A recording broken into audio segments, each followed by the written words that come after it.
are heralding the arrival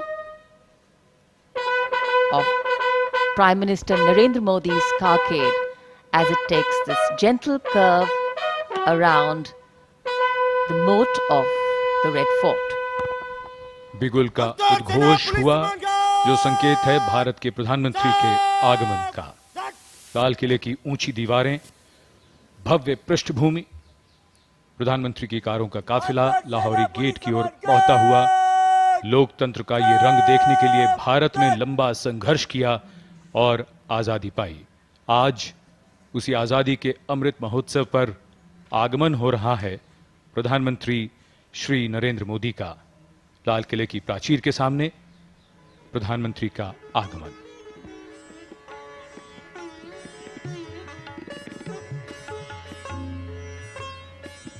माननीय प्रधानमंत्री को उनके आगमन पर स्वागत के पश्चात सम्मान गारद द्वारा सलामी दी जाएगी, जिसमें सेना के तीनों अंगों और दिल्ली पुलिस के एक अधिकारी और 20-20 जवान शामिल हैं। इस वर्ष सम्मान गारद का समन्वय भारतीय नौसेना को सौंपा गया है।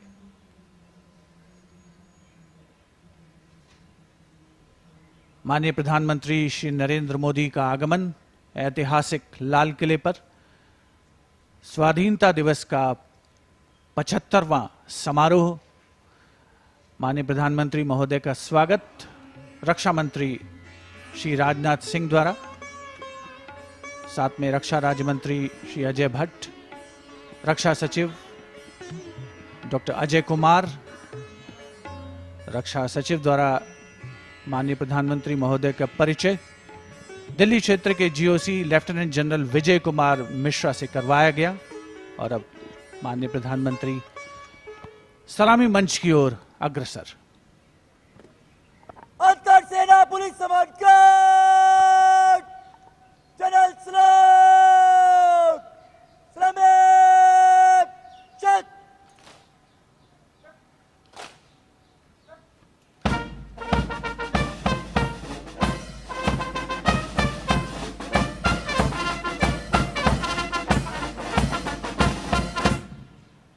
अंतर सेना पुलिस सम्मान guard, Punjab check.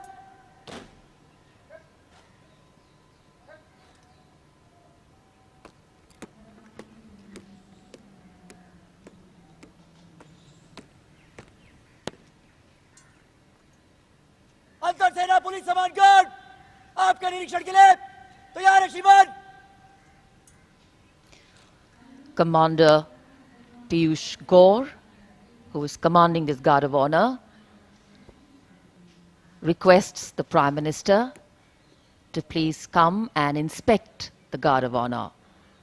The Air Force Band positioned there will strike up a slow march.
The inspection of the Guard of Honor complete, the Prime Minister will now make his way through the beautifully decorated Lahori Gate to reach the ramparts of Red Fort for the flag hoisting and address to the nation. Today, as we take a look at our achievements, there is a sense of pride, but also a realization of the miles we need to walk for achieving the different shades of independence. The past can give its context and inspiration, but it is only in the present that we can sow the seeds of a better future. माननीय प्रधानमंत्री सम्मान गारद के निरीक्षण के बाद लाल किले की प्राचीर की ओर प्रस्थान करते हुए लाल किले का ये दरवाजा, लाहौरी गेट, लाल किले की पश्चिमी दीवार के बीच लाहौरी गेट जो चांदनी चौक के सामने है, 41 फीट ऊंचा और 24 फीट चौड़ा विशाल दरवाजा। हर वर्ष ये दृश्य मानव इतिहास के पन्नों से निकलते हैं और इनमें हर साल कुछ और गौरवशाली पन्ने जुड़ जाते हैं।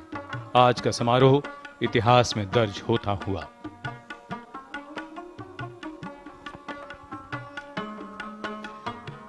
Prime Minister Narendra Modi making his way towards the lift that takes him up to the first level of the ramparts. विशिष्ट अतिथि दीर्घा लाल किले की प्राचीर पर, जिसमें केंद्रीय मंत्रिमंडल के सदस्य, वरिष्ठ अधिकारी, विदेशी राजनयिक और साथ ही ओलंपिक खेलों में देश का मान बढ़ाने वाले वो एथलीट जो परचम फहराने की तमन्ना रखते हैं और उसे अंजाम तक पहुंचाते हैं विश्व मानचित्र पर। भारत की बैडमिंटन खिलाड़ी पीवी सिंधु, पहलवान रवि दहिया और बजरंग पूनिया, माननीय प्रधानमंत्री महोदय का प्राचीर पर आगमन, उनका स्वागत। Chief of defence staff general Bipin Rawat, उनके साथ थल सेना प्रमुख जनरल मनोज मुकुंद नरवणे, वायुसेना प्रमुख air chief marshal RKS Bhadauria और नौसेना प्रमुख एडमिरल करमबीर सिंह द्वारा। As the world gets more interconnected and interdependent, nations taking part in each other's celebrations, particularly national celebrations, has and continues to be a sign of goodwill and camaraderie. Foreign dignitaries, military attaches, diplomats and other special invitees were also present here to join the celebration of India's 75th Independence Day. In fact, this is just the beginning. From now till our Independence Day next year, that is in 2022, a series of events, projects and campaigns have been planned to celebrate 75 years of independence of the world's largest democracy. And as we take pride in being called the world's largest democracy, we all need to put in that extra effort, walk that extra mile and take on that extra load of discomfort to ensure that the principles of democratic functioning, dissent and diversity are maintained.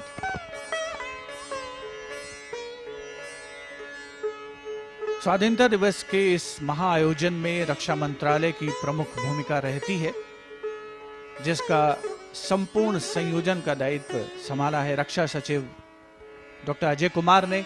उनके साथ संयुक्त सचिव सतीश सिंह, मंत्रालय के अधिकारी और कर्मचारी रात दिन एक करते हैं इस महत्वपूर्ण आयोजन को परिणति तक पहुंचाने में।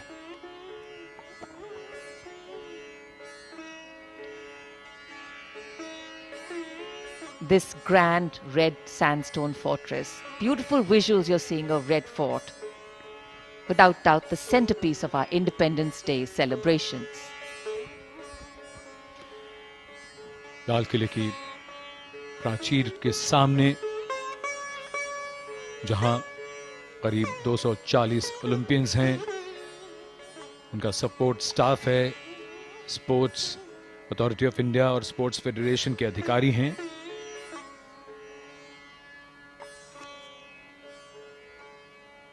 आज राष्ट्र का गौरव बढ़ाने वालों का राष्ट्र सम्मान कर रहा है। आजादी के बाद पिछले 74 वर्षों की यात्रा में यह सिद्ध हो गया है कि इस उपमहाद्वीप में ही नहीं बल्कि दुनिया भर में भारत की आवाज अब बहुत ध्यान से सुनी जाती है।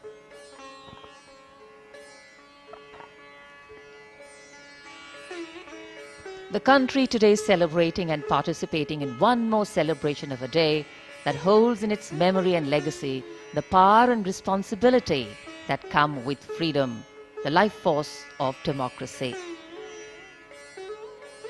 The Red Fort, this is the place where the history of medieval India was crafted, and today it is a connect between the past and India's modern present.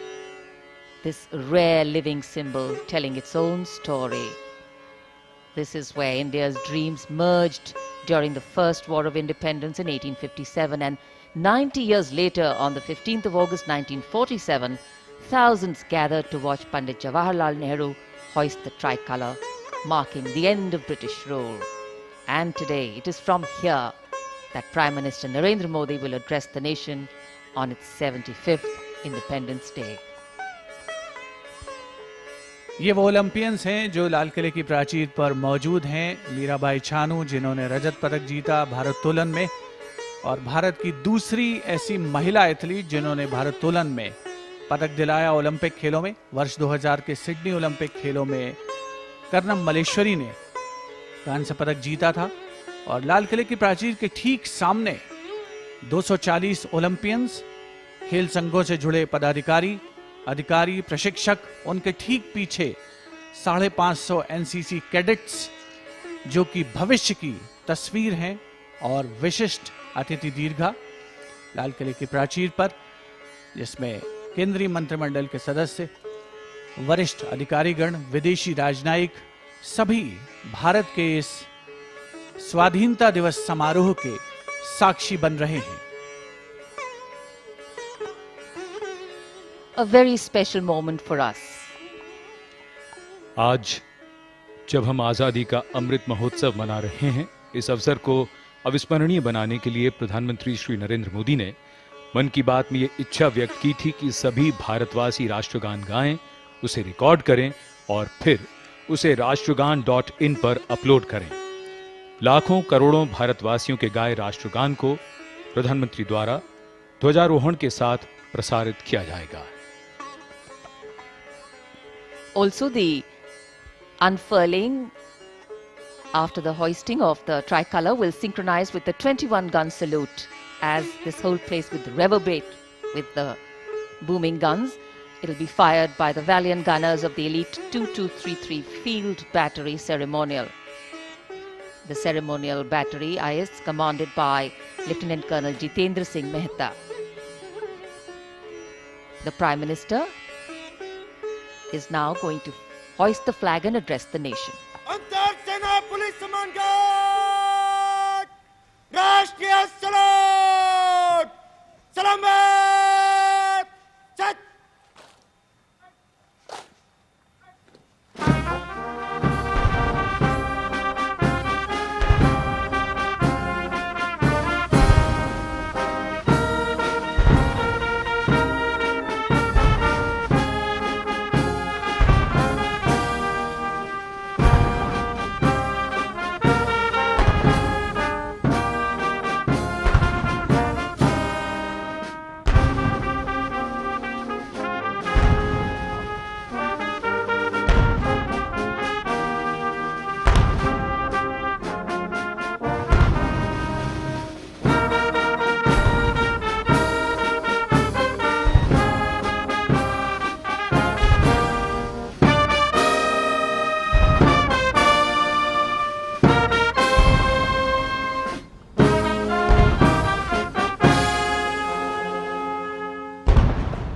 अंतर सेना पुलिस सम्मान गार्ड, बजाओ, चट। The venue still reverberating with a 21-gun salute. बगाल, चट। अंतर सेना police सम्मान guard, बात चलेगा, बात, मत।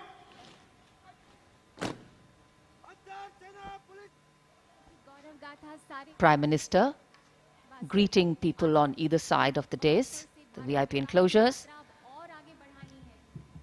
And for the first time this year, as soon as the flag has been hoisted, flower petals will be showered at the venue by two Mi helicopters of the Indian Air Force in Amrut formation. Captain of the first helicopter will be Wing Commander Baldev Singh Bisht, and the second chopper will be commanded by Wing Commander Nikhil Mehrotra. आज के ऐतिहासिक अवसर को यादगार बनाते हुए करोड़ों भारतीयों के गाए राष्ट्रगान को ध्वजारोहण के समय एक साथ प्रसारित किया गया, और इधर आकाश में दो Mi-17 हेलीकॉप्टर्स आकाश से पुष्प वर्षा करते हुए। Petals of marigold and rose adding their beautiful scent and color. And blessings, of course, as India celebrates her 75th Independence Day at the historic Red Fort.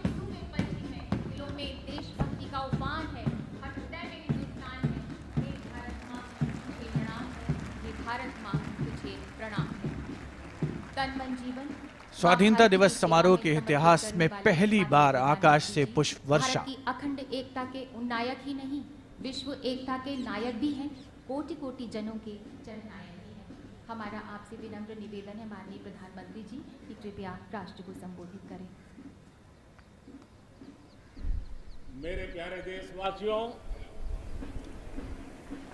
आजादी का अमृत महोत्सव 75वें स्वतंत्रता दिवस पर आप सभी को और विश्व भर में भारत को प्रेम करने वाले, लोकतंत्र को प्रेम करने वाले सभी को बहुत बहुत शुभकामनाएं।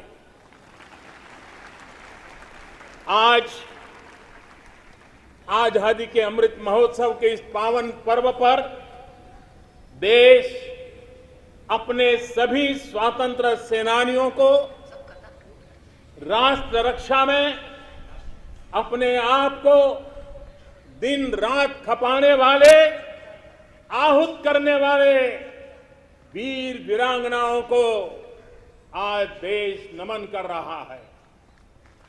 आजादी को जन आंदोलन बनाने वाले पूज्य बापू हो या आजादी के लिए अपना सब कुछ न्योछावर करने वाले नेताजी सुभाष चंद्र बोस, भगत सिंह, चंद्रशेखर आजाद, बिस्मिल और अशफाक उल्लाह खां जैसे महान क्रांतिवीर हो, झांसी की रानी लक्ष्मीबाई हो, कित्तूर की रानी चेन्नम्मा हो या रानी गाइडिंलियू हो या असम में मातंगिनी हाजरा का पराक्रम हो, देश के पहला प्रधानमंत्री पंडित नेहरू जी हो, देश को एकजुट राष्ट्र में बदलने वाले सरदार वल्लभ भाई पटेल हो, भारत के भविष्य की दिशा निर्धारित करने वाले, रास्ता तय कराने वाले बाबा साहब आंबेडकर सहित देश हर व्यक्तित्व को आज याद कर रहा है। देश इन सभी महापुरुषों का ऋणी है। भारत तो बहुरत्ना वसुंधरा है और भारत के हर कोने में, हर कालखंड में अनगिनत लोगों ने, जिसके नाम भी शायद इतिहास की तवारीख में नहीं होंगे, ऐसे अनगिनत लोगों ने इस राष्ट्र को बनाया भी है, आगे बढ़ाया भी है। मैं ऐसे हर व्यक्तित्व का वंदन करता हूं, उनका अभिनंदन करता हूं। भारत ने सदियों तक मातृभूमि, संस्कृति और आजादी के लिए संघर्ष किया है। गुलामी की कसक, आजादी की ललक इस देश ने सदियों तक कभी छोड़ी नहीं। जय पराजय आते रहे, लेकिन मन मंदिर में बसी हुई आजादी की आकांक्षा वो कभी खत्म होने नहीं दी। आज इन सभी संघर्ष के पुरोधा, सदियों के संघर्ष के पुरोधा, उन सबको भी प्रणाम करने का वक्त है और वे प्रणाम के हकदार भी है। कोरोना वैश्विक महामारी, इस महामारी में हमारे डॉक्टर, हमारे नर्सेस, हमारे पैरामेडिकल स्टाफ, हमारे सफाई कर्मी वैक्सीन बनाने में जुटे, हमारे वैज्ञानिक हो, सेवा भावना से जुड़े हुए करोड़ों देशवासियों हो, जिन्होंने इस कोरोना के कालखंड में पल पल जन सेवा में समर्पित किया है, वे भी हम सबके वंदन के अधिकारी हैं। आज भी देश के कुछ इलाकों में बाढ़ है, भूस्खलन की हुए हैं, कुछ पीड़ादायक खबरें भी आती रहती हैं। कई क्षेत्रों में लोगों को जिस मुश्किल बढ़ा दी है, ऐसे समय केंद्र सरकार हो, राज्य सरकारें हो, सब उनके साथ मुस्तैदी के साथ खड़ी हुई है। आज इस आयोजन में, ओलंपिक में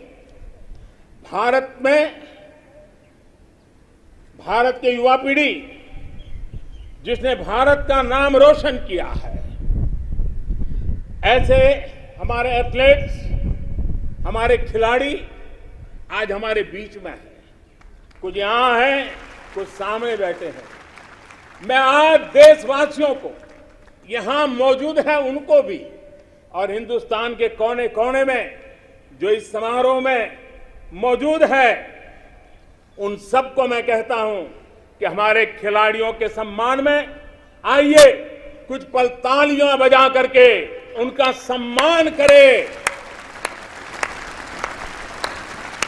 भारत के खेलों का सम्मान, भारत की युवा पीढ़ी का सम्मान, भारत को गौरव दिलाने वाले युवाओं का सम्मान, देश, करोड़ों देशवासी आज तालियों की गड़गड़ाहट के साथ हमारे इन जवानों का, देश की युवा पीढ़ी का गौरव कर रहे हैं, सम्मान कर रहे हैं। एथलीट्स ने विशेष तौर पर हम ये गर्व कर सकते हैं कि उन्होंने हमारा दिल ही नहीं जीता है, लेकिन उन्होंने आने वाली पीढ़ियों को भी, भारत की युवा पीढ़ी को भी प्रेरित करने का बहुत बड़ा काम किया है। मेरे प्यारे देशवासियों, हम आजादी का जश्न मनाते हैं, लेकिन बंटवारे का दर्द आज भी हिंदुस्तान के सीने को छलनी करता है। ये पिछली शताब्दी की सबसे बड़ी त्रासदी में से एक थी। आजादी के बाद इन लोगों को बहुत ही जल्द भुला दिया गया। कल ही भारत ने एक भावुक निर्णय लिया है। अब से हर वर्ष 14 अगस्त को विभाजन विभीषिका स्मृति दिवस के रूप में याद किया जाएगा। जो लोग विभाजन के समय अमानवीय हालात से गुजरे, जिन्होंने अत्याचार सहे, जिन्हें सम्मान के साथ अंतिम संस्कार तक नसीब नहीं हुआ, उन लोगों का हमारी स्मृतियों में जीवित रहना भी उतना ही जरूरी है। आजादी के 75वें दिवस, स्वतंत्रता के दिवस पर विभाजन विभीषिका स्मृति दिवस का तय होना ऐसे लोगों को हर भारतवासी की तरफ से आदरपूर्वक श्रद्धांजलि है। मेरे प्यारे देशवासियों, प्रगति पथ पर बढ़ रहे हमारे देश के सामने और विश्व में पूरी मानव जात के सामने कोरोना का ये कालखंड बहुत बड़ी चुनौती के रूप में आया है। भारतवासियों ने बहुत संयम, बहुत धैर्य इसके साथ इस लड़ाई को लड़ा भी है। इस लड़ाई में हमारे सामने अनेक चुनौतियां थी, लेकिन हर क्षेत्र में हम देशवासियों ने असाधारण गति से काम किया है। हमारे वैज्ञानिकों ने, हमारे उद्यमियों की ताकत का ही ये परिणाम है कि भारत को वैक्सीन के लिए आज किसी और देश पर हमें निर्भर नहीं होना पड़ा। आप कल्पना कीजिए, पल भर सोचिए, अगर भारत के पास अपनी वैक्सीन नहीं होती तो क्या होता। पोलियो की वैक्सीन पाने में हमारे कितने साल बीत गए थे।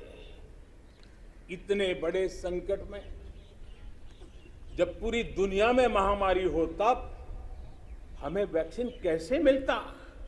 लेकिन भारत को शायद मिलता कि नहीं मिलता और कब मिलता। लेकिन आज गौरव से कह सकते हैं कि दुनिया का सबसे बड़ा वैक्सीनेशन प्रोग्राम हमारे देश में चल रहा है।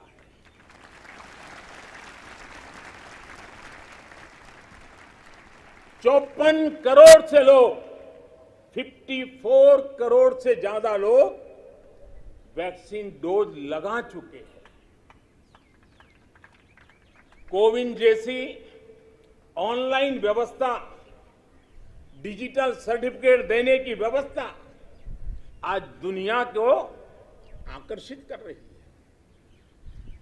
महामारी के समय भारत जिस तरह से 80 करोड़ देशवासियों को महीनों तक लगातार मुफ्त अनाज देकर के उनके गरीब के घर के चूल्हे को जलते रखा है, यह भी दुनिया के लिए एक अचरज भी है और चर्चा का विषय भी है।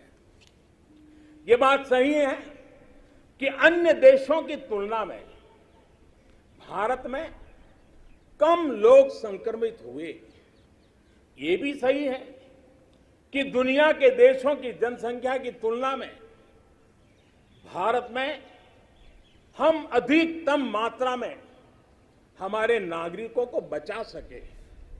लेकिन ये हमारे लिए पीठ थपथपाने का विषय नहीं है, संतोष पाकर के सो जाने का विषय नहीं है।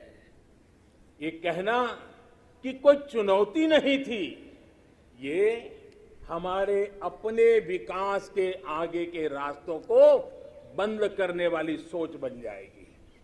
दुनिया के समृद्ध देशों की तुलना में हमारी व्यवस्थाएं कम है।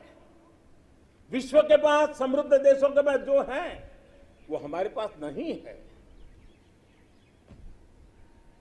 लेकिन इन सारे प्रयासों के बावजूद भी, और दूसरी तरफ हमारे यहां जनसंख्या भी बहुत है, विश्व की तुलना में बहुत जनसंख्या, और हमारी जीवन शैली भी कुछ अलग सी है।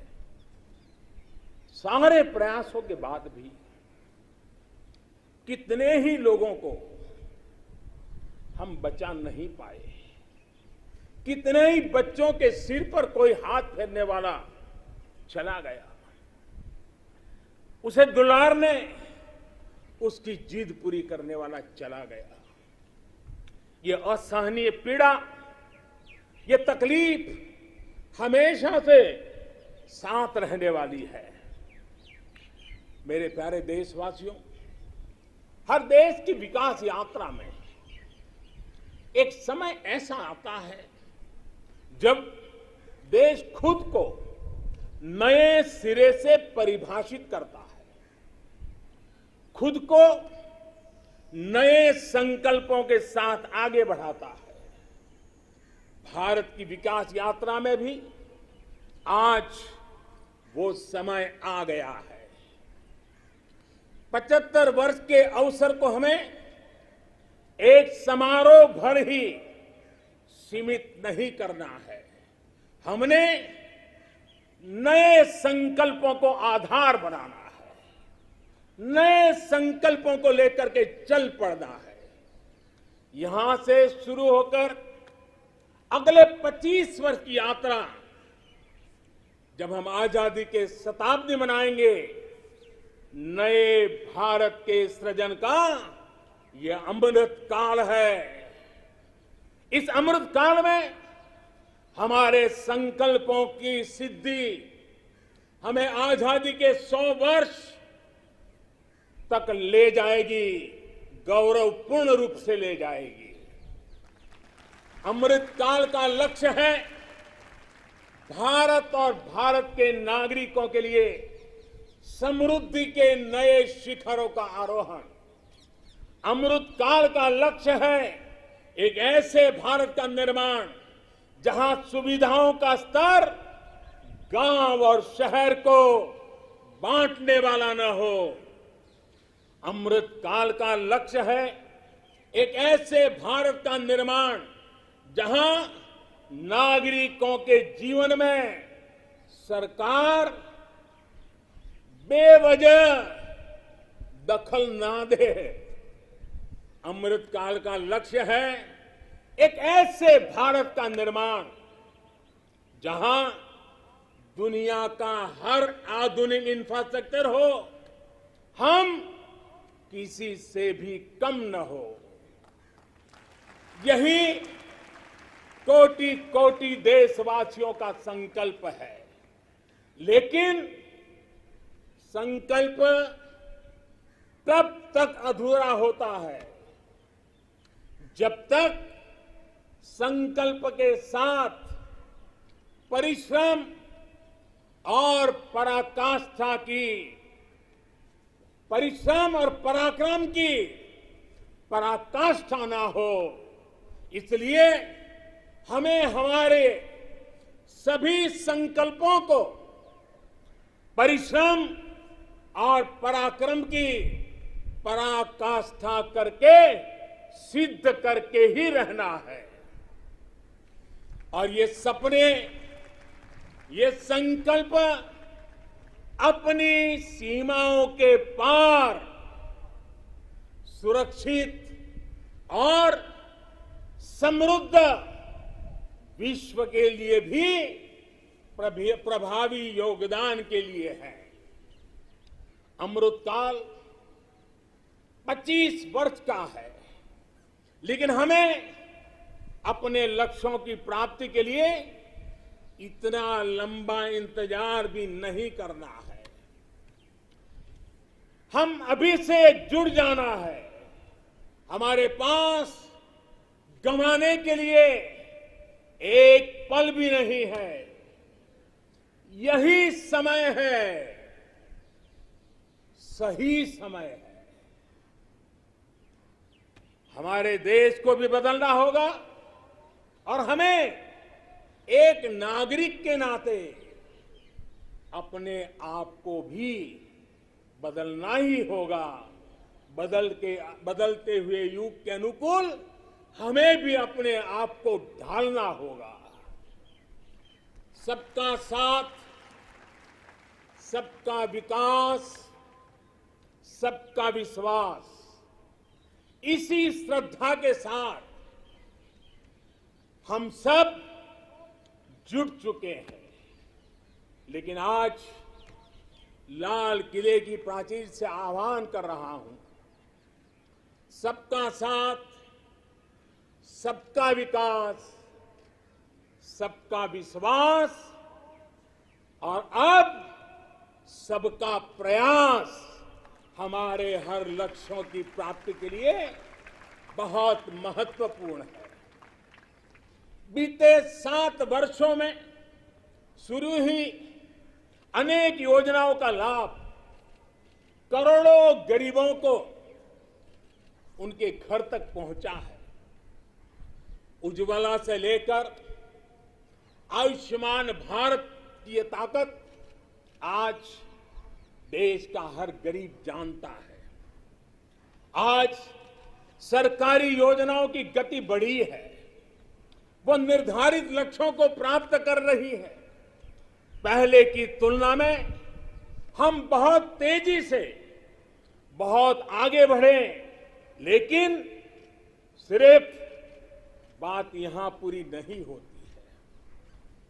अब हमें सैचुरेशन तक जाता है, पूर्णता तक जाना है। 100% गांवों में सड़कें हो, 100% परिवारों के बैंक अकाउंट हो, 100% लाभार्थी को आयुष्मान भारत का कार्ड हो, 100% पात्र व्यक्तियों को उज्ज्वला योजना और गैस कनेक्शन हो, सरकार की बीमा योजना हो, पेंशन योजना हो, आवास योजना से हमें हर उस व्यक्ति को जोड़ना है जो उसके हकदार है। 100% का मूड बना के चलना है। आज तक हमारे यहां कभी उन साथियों के बारे में नहीं सोचा गया जो रेहड़ी लगाते हैं, पटरी पर बैठकर, फुटपाथ पर बैठकर सामान बेचते हैं, ठेला चलाते हैं। हम इन साथियों को स्वनिधि योजना के जरिए बैंकिंग व्यवस्था से जोड़ा जा रहा है। जैसे हमने बिजली 100% घरों तक पहुंचाई, जैसे हमने 100% घरों में शौचालय के निर्माण का प्रामाणिक प्रयास किया, वैसे ही हमें अब योजनाओं के सैचुरेशन का लक्ष्य लेकर के आगे बढ़ना है। और इसके लिए हमें समय सीमा बहुत दूर नहीं रखनी है। हमें कुछ ही वर्षों में अपने संकल्पों को साकार करना है। देश आज हर घर जल मिशन को लेकर के तेजी से काम कर रहा है। मुझे खुशी है कि जल जीवन मिशन के सिर्फ 2 वर्ष में 4.5 करोड़ से ज्यादा परिवारों को नल से जल मिलना शुरू हो गया, पाइप से वाटर मिलना शुरू हो गया है। करोड़ों माता बहनों का आशीर्वाद, यही हमारी पूंजी है। इस 100% का सबसे बड़ा लाभ ये होता है कि सरकारी योजना के लाभ से कोई वंचित नहीं रहता। जब सरकार ये लक्ष्य बनाकर चलती है कि हमें समाज की आखिरी पंक्ति में जो व्यक्ति खड़ा है उस तक पहुंचना है, तो न कोई भेदभाव हो पाता है और न ही भ्रष्टाचार की गुंजाइश रहती है। मेरे प्यारे देशवासियों, देश के हर गरीब, हर व्यक्ति तक पोषण पहुंचाना भी सरकार की प्राथमिकता है। गरीब महिलाओं, गरीब बच्चों में कुपोषण और जरूरी पौष्टिक पदार्थों की कमी उनके विकास में बड़ी बाधा बनती है। इसे देखते हुए ये तय किया गया है कि सरकार अपनी अलग अलग योजनाओं के तहत जो चावल गरीबों को देती है उसे फोर्टिफाई करेगी, गरीबों को पोषण युक्त चावल देगी। राशन की दुकान पर मिलने वाला चावल हो,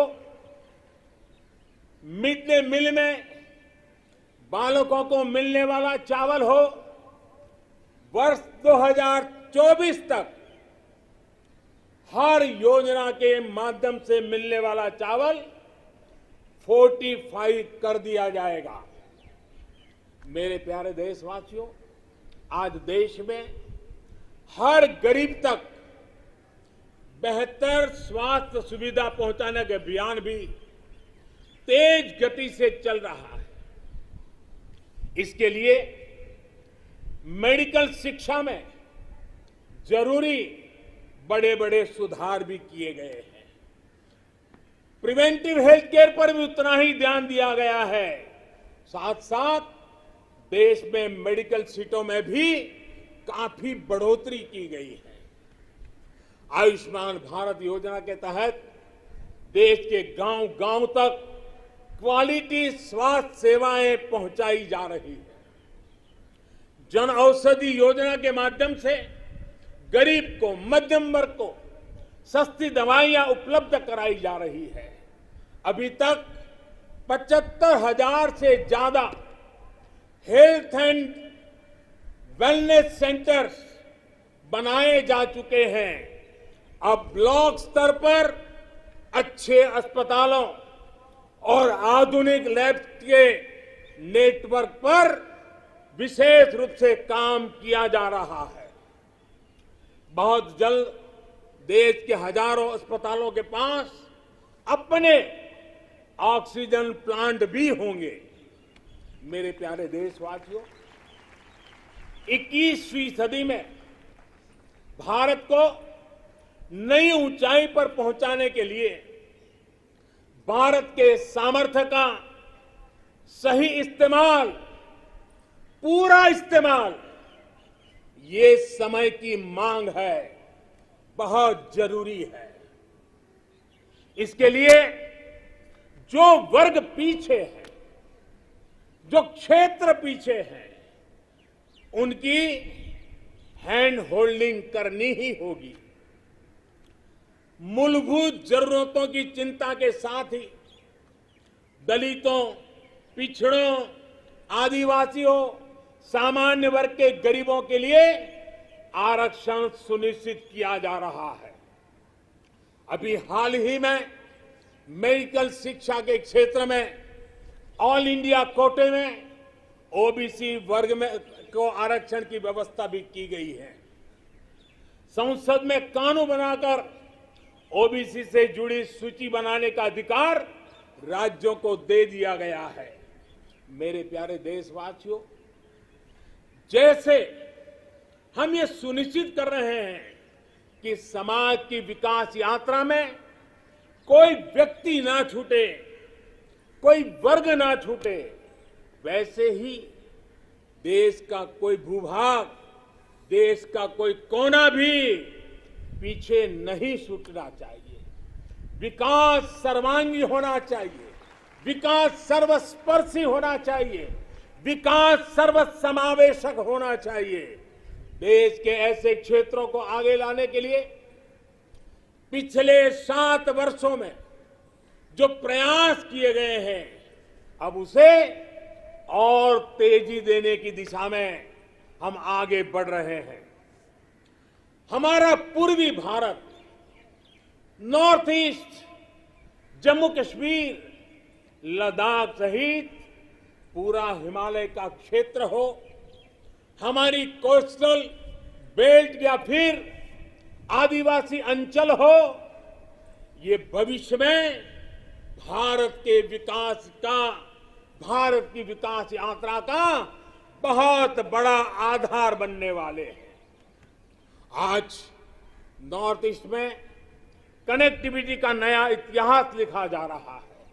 ये कनेक्टिविटी दिलों की भी है और इंफ्रास्ट्रक्चर की भी है।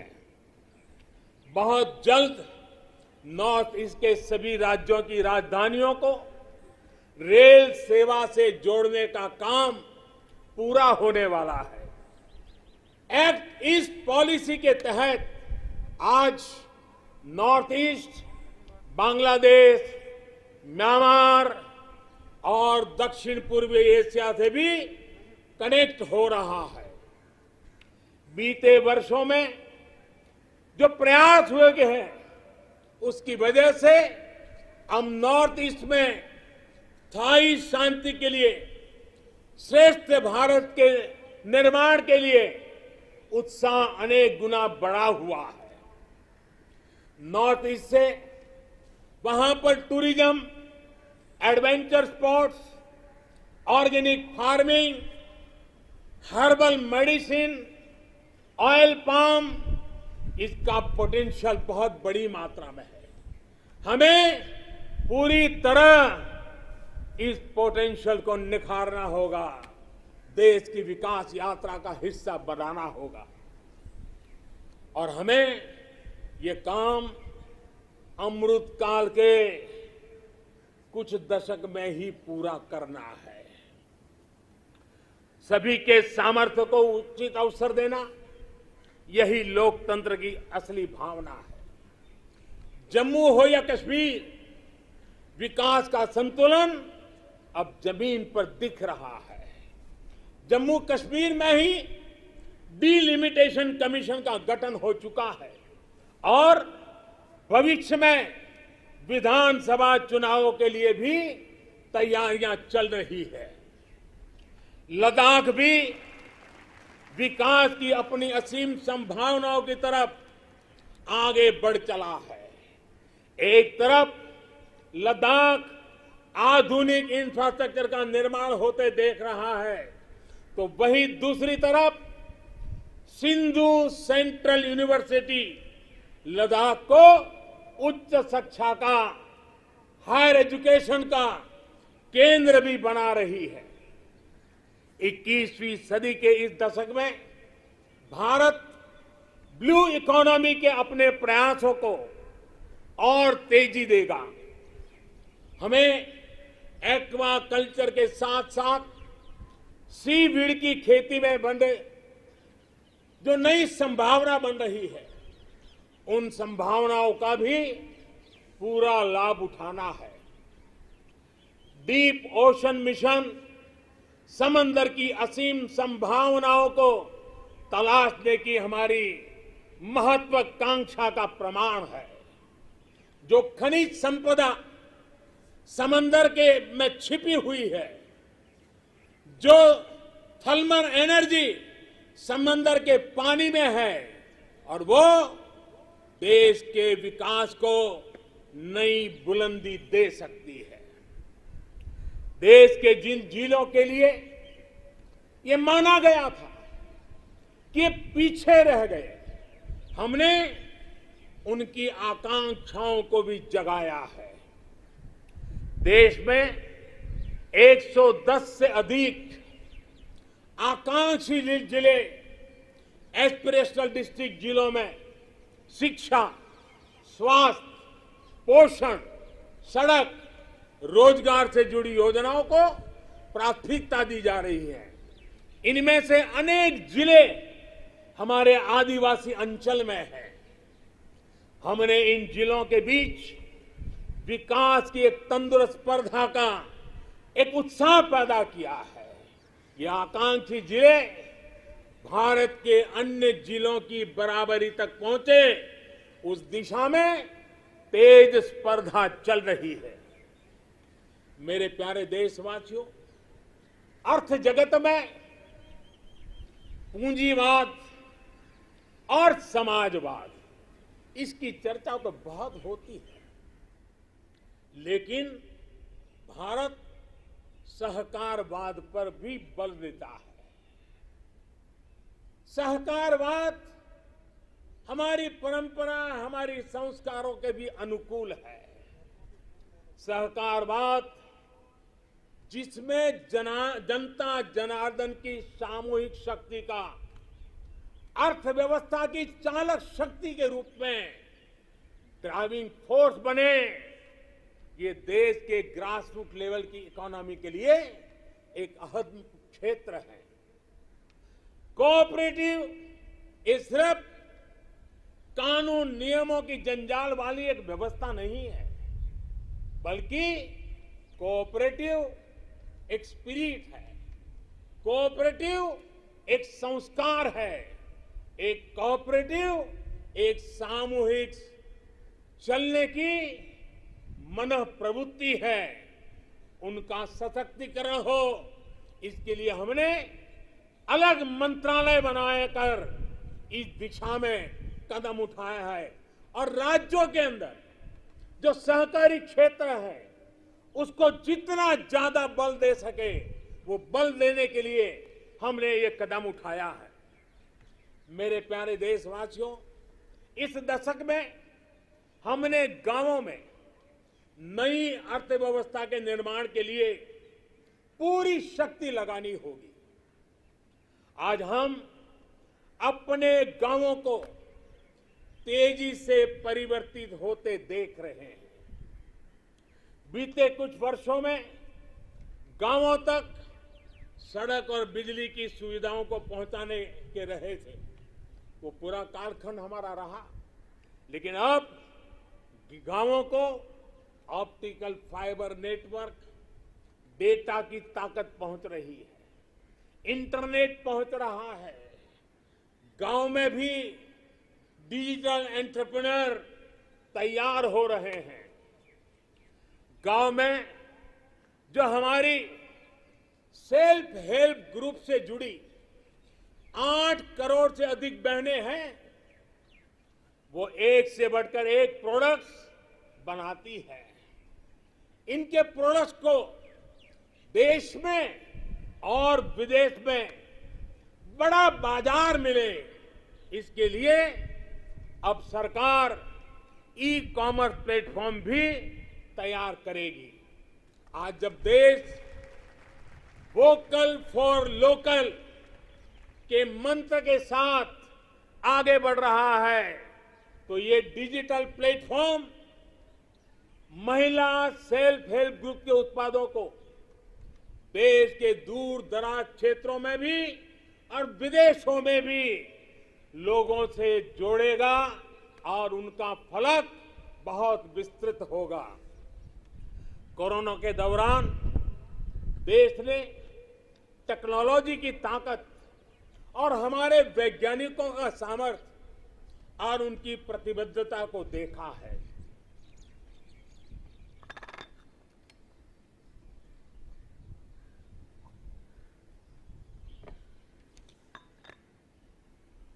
देश के हर क्षेत्र में हमारे वैज्ञानिक बहुत सूझबूझ से काम कर रहे हैं।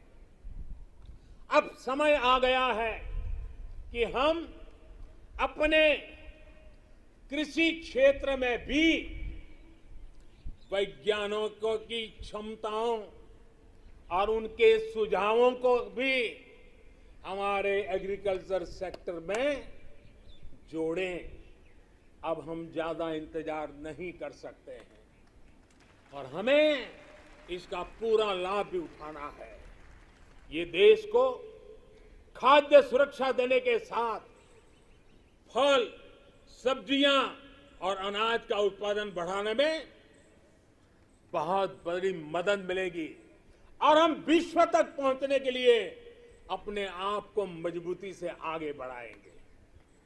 इन प्रयासों के बीच हमें कृषि सेक्टर की एक बड़ी चुनौती की भी और ध्यान देना है। ये चुनौती है गांव के लोगों के पास कम होती जमीन। बढ़ती हुई आबादी के साथ परिवार में जो बंटवारे हो रहे हैं, उसकी वजह से किसानों की जमीन छोटी छोटी से छोटी होती जा रही है। देश के 80% से ज्यादा किसान ऐसे हैं जिनके पास 2 हेक्टेयर से भी कम जमीन है। 2 हेक्टेयर से भी कम। पहले जो देश में नीतियां थी, और हम देखें 100 में से 80 किसान, उनके पास 2 हेक्टेयर से भी कम जमीन, यानी देश का किसान एक प्रकार से छोटा किसान है। पहले जो देश में नीतियां बनी, उनमें इन छोटे किसानों को जितनी प्राथमिकता देनी चाहिए थी, उन पर जितना ध्यान केंद्रित करना चाहिए था, वो रह गया। अब देश में इन्हीं छोटे किसानों को ध्यान में रखते हुए कृषि सुधार किए जा रहे हैं, निर्णय लिए जा रहे हैं। फसल बीमा योजना में सुधार हो, एमएसपी को 1.5 गुना करने का बड़ा महत्वपूर्ण निर्णय हो, छोटे किसानों को किसान क्रेडिट कार्ड से सस्ते दर से बैंक से कर्ज मिले, इसकी व्यवस्था हो, सोलर पावर से जुड़ी योजनाएं खेत तक पहुंचाने की बात हो, किसान उत्पादक संगठन हो। ये सारे प्रयास छोटे किसानों की ताकत बढ़ाएंगे। आने वाले समय में ब्लॉक लेवल तक वेयर हाउस की फैसिलिटी क्रिएट करने का भी अभियान चलाया जाएगा। हर छोटे किसानों के छोटे छोटे खर्च को ध्यान में रखते हुए पीएम किसान सम्मान निधि योजना चलाई जा रही है। 10 करोड़ से अधिक किसान परिवारों के बैंक खातों में अब तक 1.5 लाख करोड़ से ज्यादा रकम सीधी उनके खाते में जमा करा दी गई है। छोटा किसान अब हमारे लिए, हमारा मंत्र है, हमारा संकल्प है, छोटा किसान बने देश की शान। छोटा किसान बने देश की शान, ये हमारा सपना है। आने वाले वर्षों में हमें देश के छोटे किसानों की सामूहिक शक्ति को और बढ़ाना होगा, नई सुविधाएं देनी होगी। आज देश के 70 से ज्यादा रेल रूटों पर किसान रेल चल रही है। किसान रेल छोटे किसानों को अपने उत्पाद का कम कीमत, ट्रांसपोर्टेशन का खर्चा कम हो, इस पर दूर दराज के इलाकों में वो इस आधुनिक सुविधा के साथ अपने उत्पाद पहुंचा सकता है। कमलम हो या शाही लीची, भूत जलोकिया मिर्च हो या काला चावल या हल्दी, अनेकों उत्पाद अब दुनिया के अलग अलग देशों में भेजे जा रहे हैं। आज देश को खुशी होती है जब भारत की मिट्टी में पैदा हुई चीजों की सुगंध दुनिया के अलग अलग देशों तक पहुंच रही है। भारत के खेत से निकली सब्जियां और खाद्यान्न से आज दुनिया का टेस्ट बन रहा है।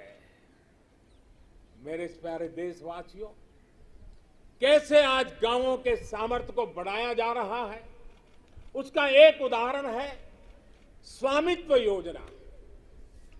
हम सब जानते हैं कि गांवों में जमीन की जमीन की कीमत का क्या हल होता है। जमीन पर उनको बैंकों से कोई कर्ज नहीं मिलता है, खुद जमीन के मालिक होने के बावजूद भी, क्योंकि गांव में जमीनों के कागज पर कई कई पीढ़ियों से कोई काम नहीं हुआ है। लोगों के पास इसकी व्यवस्था नहीं है। इस स्थिति को बदलने का काम आज स्वामित्व योजना कर रही है।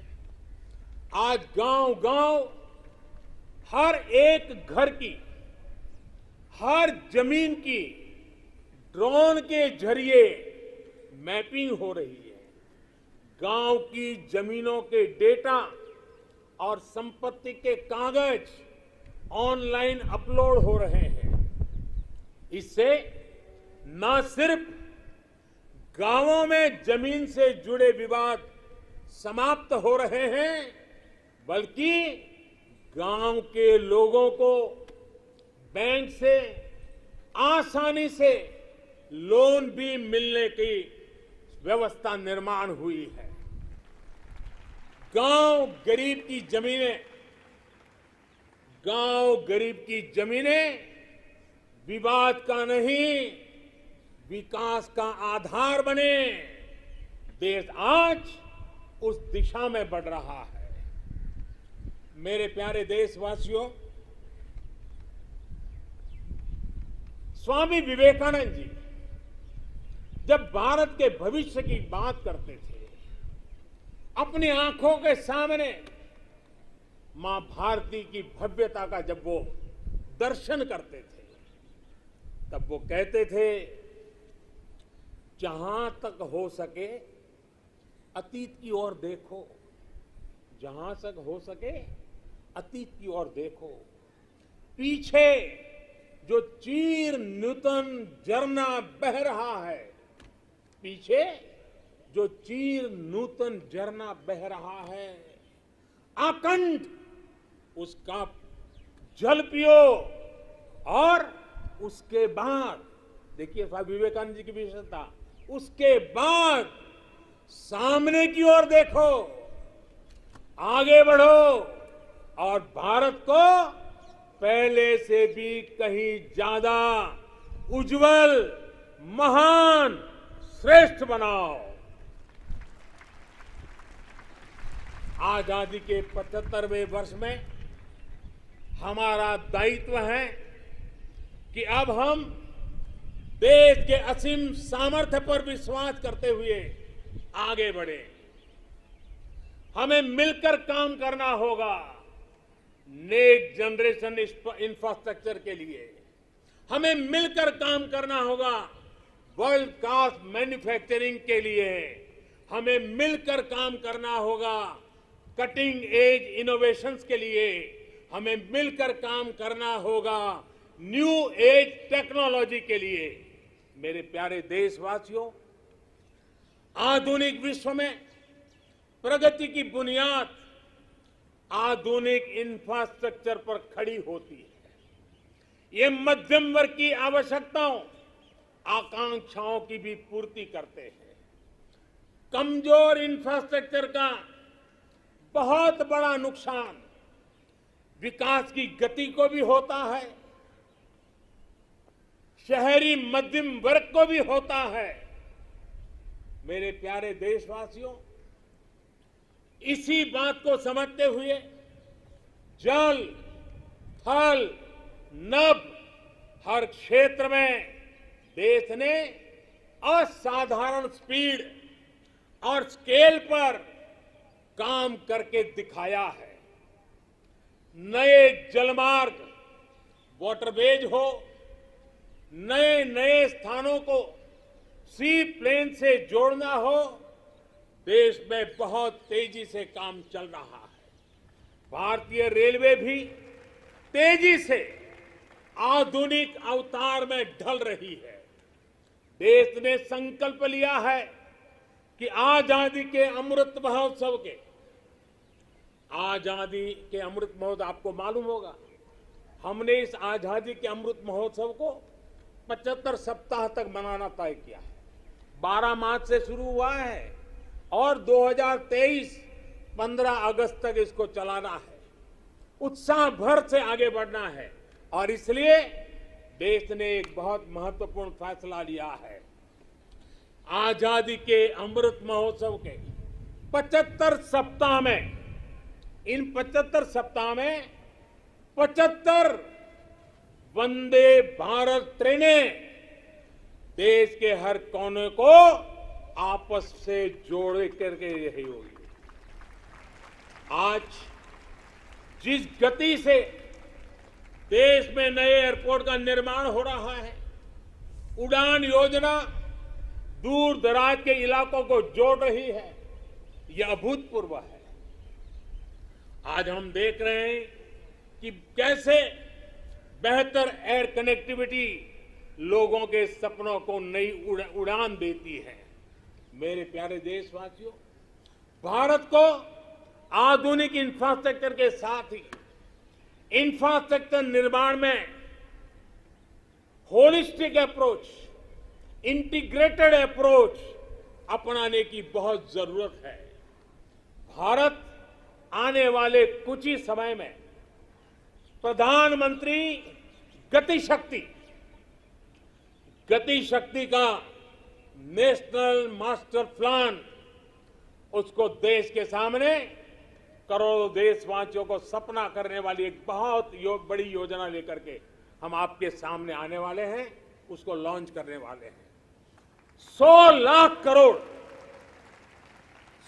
लाख करोड़ से भी अधिक की योजना लाखों नौजवानों के लिए रोजगार के नए अवसर लेकर के आने वाली है। गति शक्ति हमारे देश के लिए एक ऐसा नेशनल इंफ्रास्ट्रक्चर मास्टर प्लान होगा जो होलिस्टिक इंफ्रास्ट्रक्चर की नींव रखेगा, हमारी इकोनॉमी को एक इंटीग्रेटेड और होलिस्टिक पाथवे देगा। अभी हम देखते हैं कि हमारे ट्रांसपोर्ट के साधनों में कोई तालमेल नहीं होता। गति शक्ति साइलोस को तोड़ेगी। भविष्य के रास्ते से हम इन सब रोड़ों को, जितनी कठिनाइयां हैं, उनको हटाएगी। इससे सामान्य मानवीय के लिए ट्रैवल टाइम में कमी आएगी और हमारी इंडस्ट्री की प्रोडक्टिविटी और भी बढ़ेगी। गति शक्ति हमारे लोकल मैन्युफैक्चरर्स को ग्लोबली कॉम्पिटिटिव करने में भी बहुत बड़ी मदद करेगी और इससे फ्यूचर इकोनॉमिक जोन्स के निर्माण की नई संभावनाएं भी विकसित होगी। अमृत काल के इस दशक में गति की शक्ति भारत के कायाकल्प का आधार बनेगी। मेरे प्यारे देशवासियों, विकास के पथ पर आगे बढ़ते हुए भारत को अपनी मैन्युफैक्चरिंग और एक्सपोर्ट दोनों को बढ़ाना होगा। आपने देखा है, अभी कुछ दिन पहले ही भारत ने अपने पहले स्वदेशी एयरक्राफ्ट कैरियर आईएनएस विक्रांत को समुद्र में ट्रायल के लिए उतारा है। भारत आज अपना लड़ाकू विमान बना रहा है, अपनी सबमरीन बना रहा है, गगनयान भी अंतरिक्ष में भारत का परचम लहराने के लिए तैयार हो रहा है। ये स्वदेशी मैन्युफैक्चरिंग में हमारे सामर्थ्य को उजागर करता है।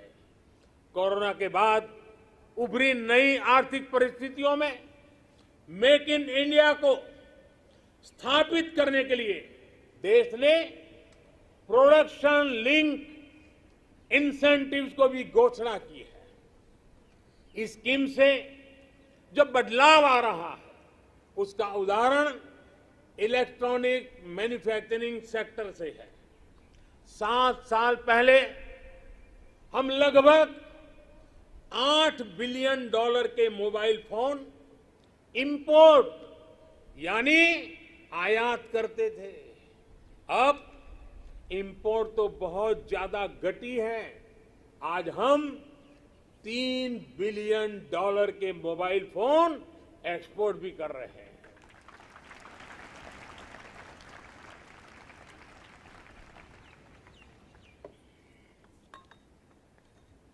आज जब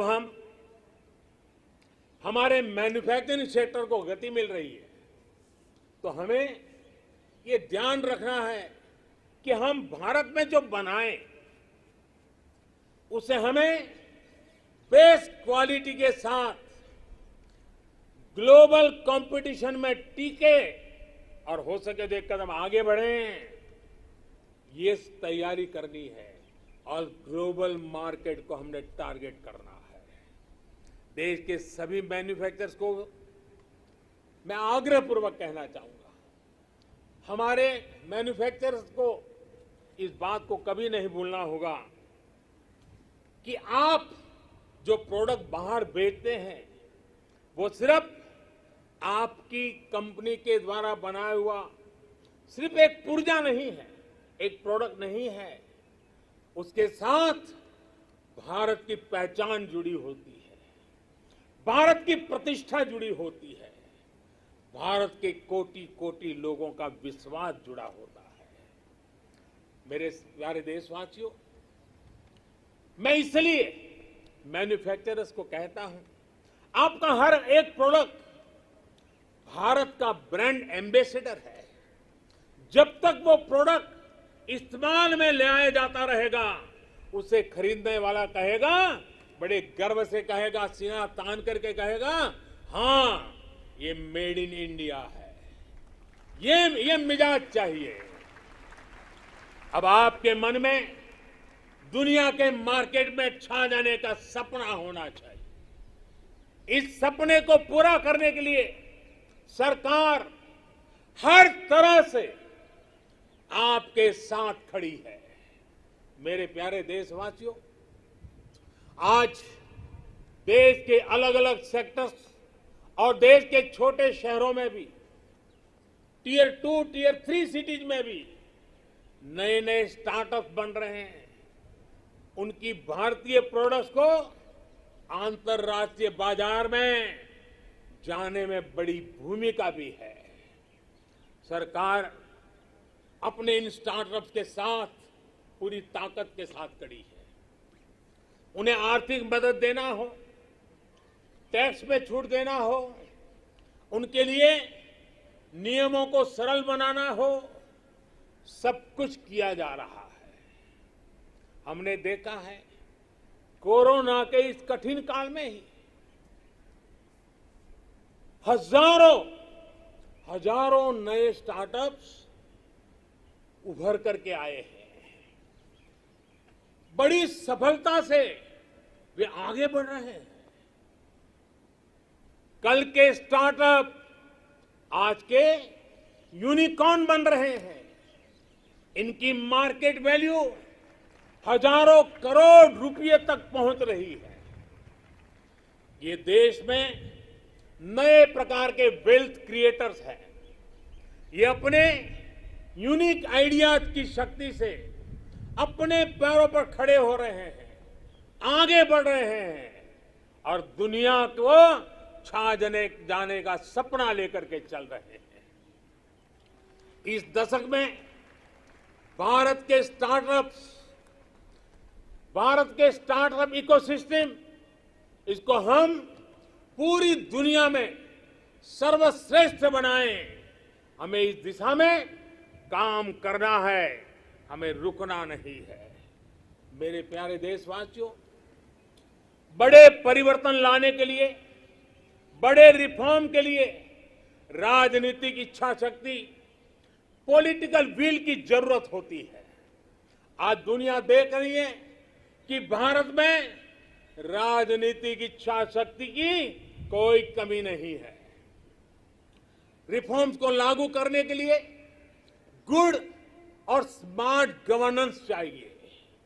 आज दुनिया इस बात की भी साक्षी है कि कैसे भारत अपने यहां गवर्नेंस का नया अध्याय लिख रहा है। अमृत काल के इस दशक में हम नेक्स्ट जनरेशन रिफॉर्म्स को, और उसमें हमारी प्राथमिकता होगी नागरिकों को जो कुछ मिलना चाहिए, जो सर्विस डिलीवरी है, वो लास्ट माइल तक, लास्ट व्यक्ति तक सीमलेसली, बिना झिझक, बिना कठिनाई से उसको पहुंचे। देश के समग्र विकास के लिए लोगों के जीवन में सरकार और सरकारी प्रक्रियाओं का बेवजह दखल समाप्त करना ही होगा। पहले के समय सरकार खुद ही ड्राइविंग सीट पर बैठ गई थी।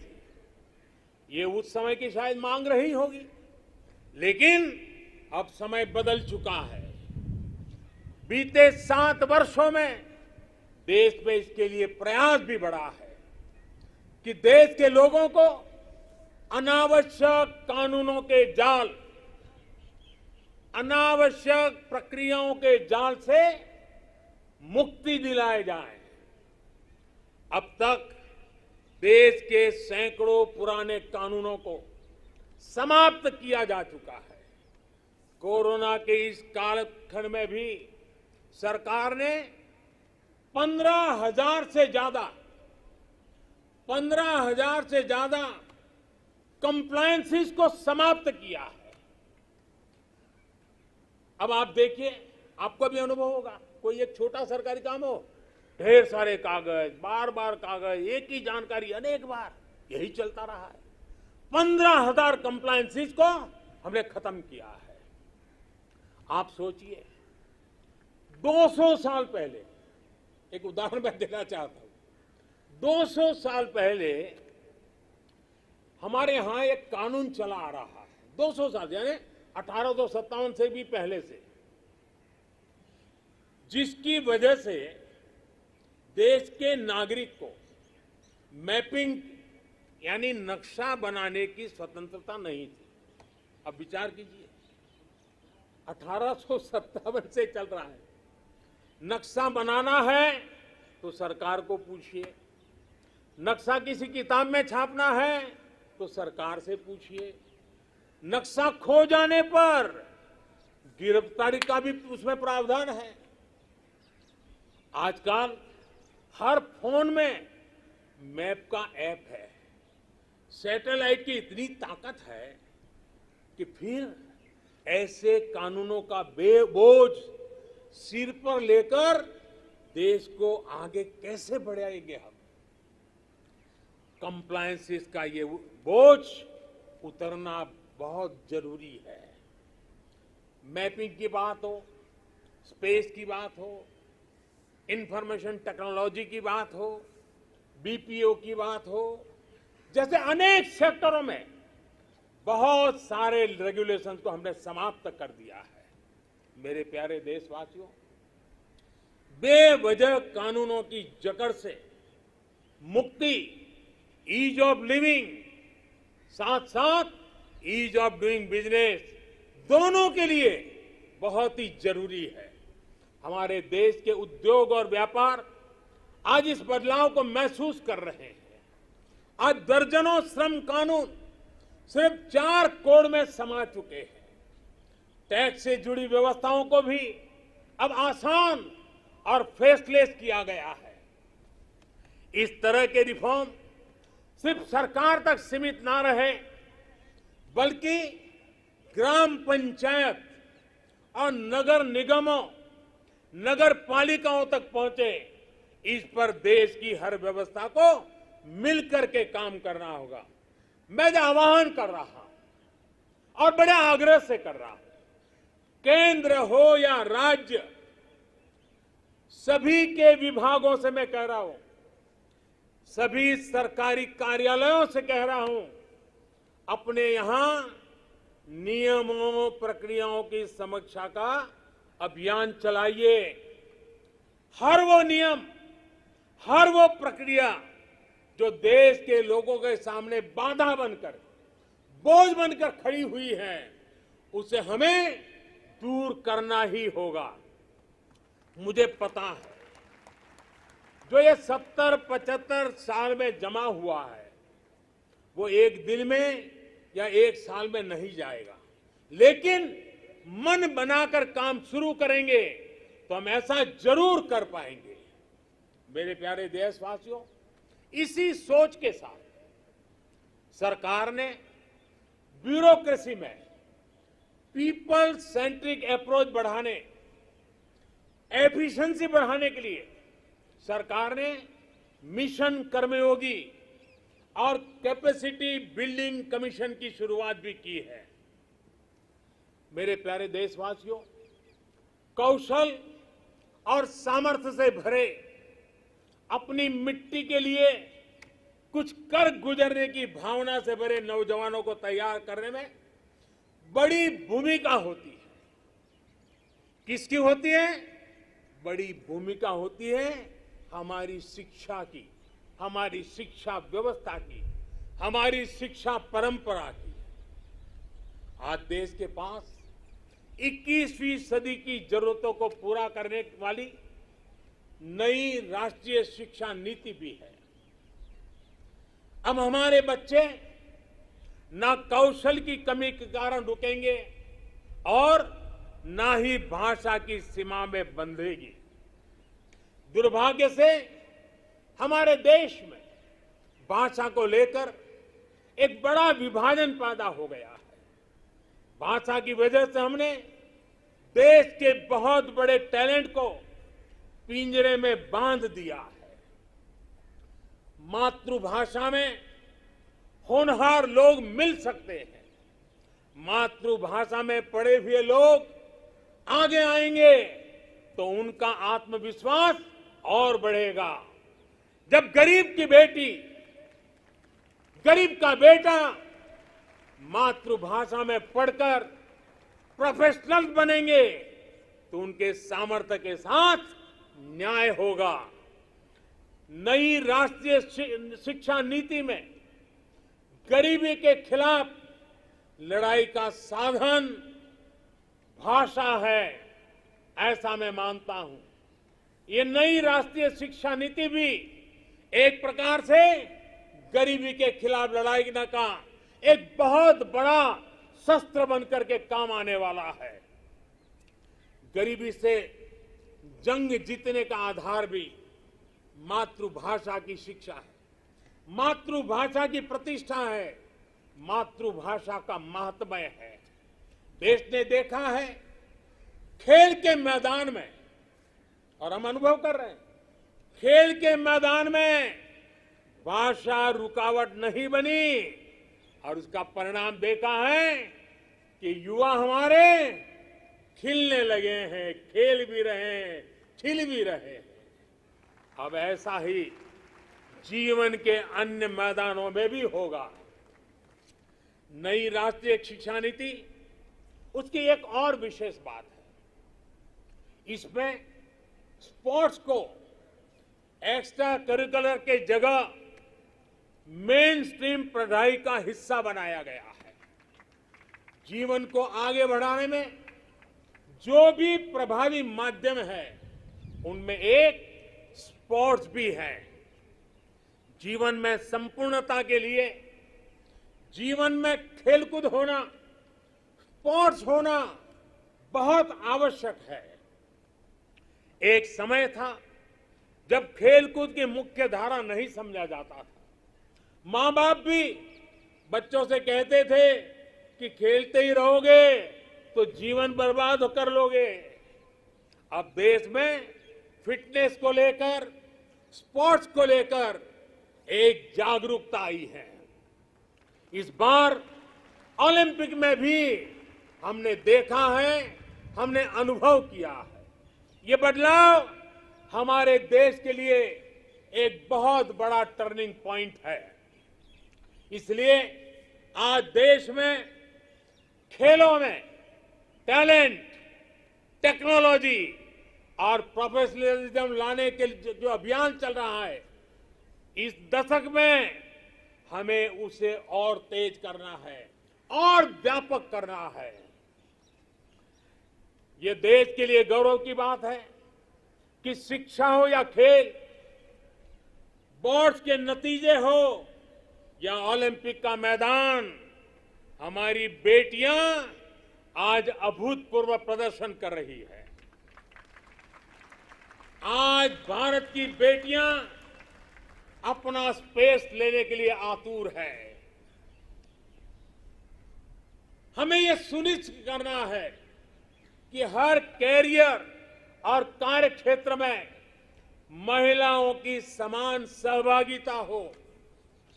हमें यह सुनिश्चित करना है कि सड़क से लेकर वर्क प्लेस तक में हर जगह पे महिलाओं में सुरक्षा का एहसास हो, सम्मान का भाव हो। इसके लिए देश के शासन प्रशासन को, पुलिस और न्याय व्यवस्था को, नागरिकों को अपनी 100% जिम्मेदारी निभानी है। इस संकल्प को हमें आजादी के 75 साल का संकल्प बनाना है। आज मैं खुशी देशवासियों से साझा कर रहा हूं। मुझे लाखों बेटियों के संदेश मिलते थे कि वो भी सैनिक स्कूल में पढ़ना चाहती हैं। उनके लिए भी सैनिक स्कूलों के दरवाजे खोले जाएं। 2-2.5 साल पहले मिजोरम के सैनिक स्कूल में पहली बार बेटियों को प्रवेश देने का हमने एक छोटा सा प्रयोग प्रारंभ किया था। अब सरकार ने तय किया है कि देश के सभी सैनिक स्कूलों को देश की बेटियों के लिए भी खोल दिया जाएगा। देश के सभी सैनिक स्कूलों में अब बेटियां भी पढ़ेगी। विश्व में नेशनल सिक्योरिटी का जितना महत्व है, वैसा ही महत्व एनवायरमेंट सिक्योरिटी को दिए जाने लगा है। भारत आज एनवायरमेंटल सिक्योरिटी की एक मुखर आवाज है।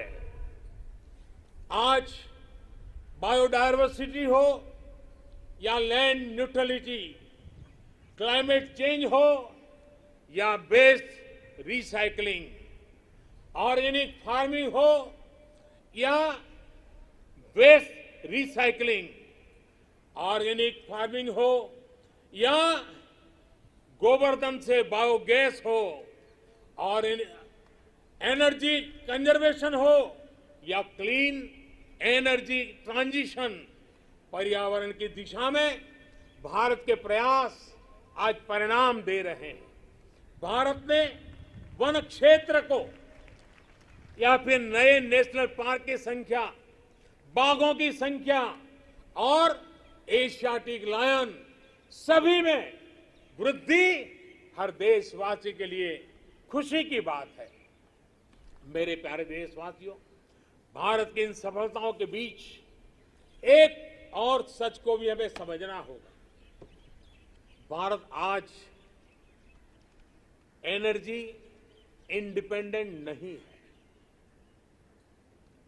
भारत आज एनर्जी इंपोर्ट के लिए सालाना 12 लाख करोड़ रुपए से भी अधिक खर्च करता है।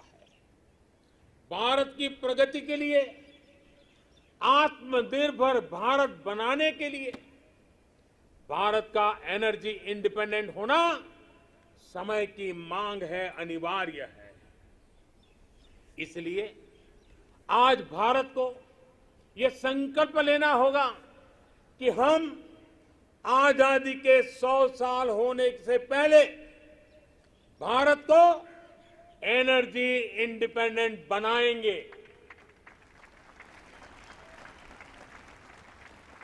और इसके लिए हमारा रोड मैप बहुत स्पष्ट है। गैस बेस्ड इकोनॉमी है, देश भर में सीएनजी पीएनजी का नेटवर्क हो, 20% इथेनॉल ब्लेंडिंग का टारगेट हो। भारत एक तय लक्ष्य के साथ आगे बढ़ रहा है। भारत ने इलेक्ट्रिक मोबिलिटी की तरफ भी कदम बढ़ाया है और रेलवे के 100% इलेक्ट्रिफिकेशन पर भी काम तेज गति से आगे बढ़ रहा है। भारतीय रेलवे ने 2030 तक नेट जीरो कार्बन एमिटर बनने का लक्ष्य रखा है। इन सारे प्रयासों के साथ ही देश मिशन सर्कुलर इकोनॉमी इस पर भी बल दे रहा है। हमारी व्हीकल स्क्रैप पॉलिसी इसका एक बड़ा उदाहरण है। आज G20 के जो देशों का समूह है, उसमें भारत एकमात्र देश ऐसा है जो अपने क्लाइमेट गोल्स को प्राप्त करने की दिशा में तेजी से आगे बढ़ रहा है। भारत ने इस दशक के अंत तक रिन्यूएबल एनर्जी के 450 गीगावाट का लक्ष्य तय किया है। 2030 तक 450 गीगावाट। इसमें से 100 गीगावाट के लक्ष्य को भारत ने तय समय से पहले हासिल कर लिया है। हमारे ये प्रयास दुनिया को भी एक भरोसा दे रहे हैं। ग्लोबल स्टेज पर इंटरनेशनल सोलर अलायंस का गठन इसका बड़ा उदाहरण है। भारत आज जो भी कार्य कर रहा है, उसमें सबसे बड़ा लक्ष्य है जो भारत को क्लाइमेट जंप देने वाला है। क्लाइमेट के क्षेत्र में क्वांटम जंप देने वाला है, वो है ग्रीन हाइड्रोजन का क्षेत्र।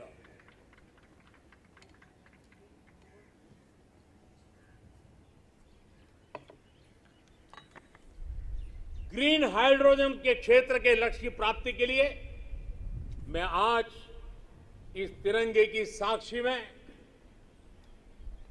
नेशनल हाइड्रोजन मिशन की घोषणा कर रहा हूं। अमृतकाल में हमें भारत को ग्रीन हाइड्रोजन के प्रोडक्शन और एक्सपोर्ट का ग्लोबल हब बनाना है। ये ऊर्जा के क्षेत्र में भारत की एक नई प्रगति उसको आत्मनिर्भर बनाएगा और पूरे विश्व में क्लीन एनर्जी ट्रांजिशन की नई प्रेरणा भी बनेगा। ग्रीन ग्रोथ से ग्रीन जॉब के नए नए अवसर हमारे युवाओं के लिए, हमारे स्टार्टअप के लिए आज दस्तक दे रहे हैं। मेरे प्यारे देशवासियों, 21वीं सदी का आज का भारत बड़े लक्ष्य गढ़ने और उन्हें प्राप्त करने का सामर्थ्य रखता है। आज भारत उन विषयों को भी हल कर रहा है जिनके सुलझाने में दशकों से, सदियों से इंतजार था। आर्टिकल 370 को बदलने का ऐतिहासिक फैसला हो, देश को टैक्स के जाल से मुक्ति दिलाने वाली व्यवस्था, जीएसटी हो, हमारे फौजी साथियों के लिए वन रैंक वन पेंशन का निर्णय हो, राम जन्मभूमि केस का शांतिपूर्ण समाधान, ये सब हमने बीते कुछ वर्षों में सच होते देखा है। त्रिपुरा में दशकों बाद ब्रू रियांग समझौता होना हो, ओबीसी कमीशन को संवैधानिक दर्जा देना हो, या फिर जम्मू कश्मीर में आजादी के पहली बार बीडीसी और डीडीसी चुनाव, भारत की संकल्प शक्ति लगातार सिद्ध कर रहा है। आज कोरोना के इस दौर में भारत में रिकॉर्ड विदेशी निवेश आ रहा है। भारत का विदेशी मुद्रा भंडार भी अब तक के सबसे ऊंचे स्तर पर है। सर्जिकल स्ट्राइक और एयर स्ट्राइक करके भारत ने देश के दुश्मनों को नए भारत के सामर्थ्य का संदेश भी दे दिया है।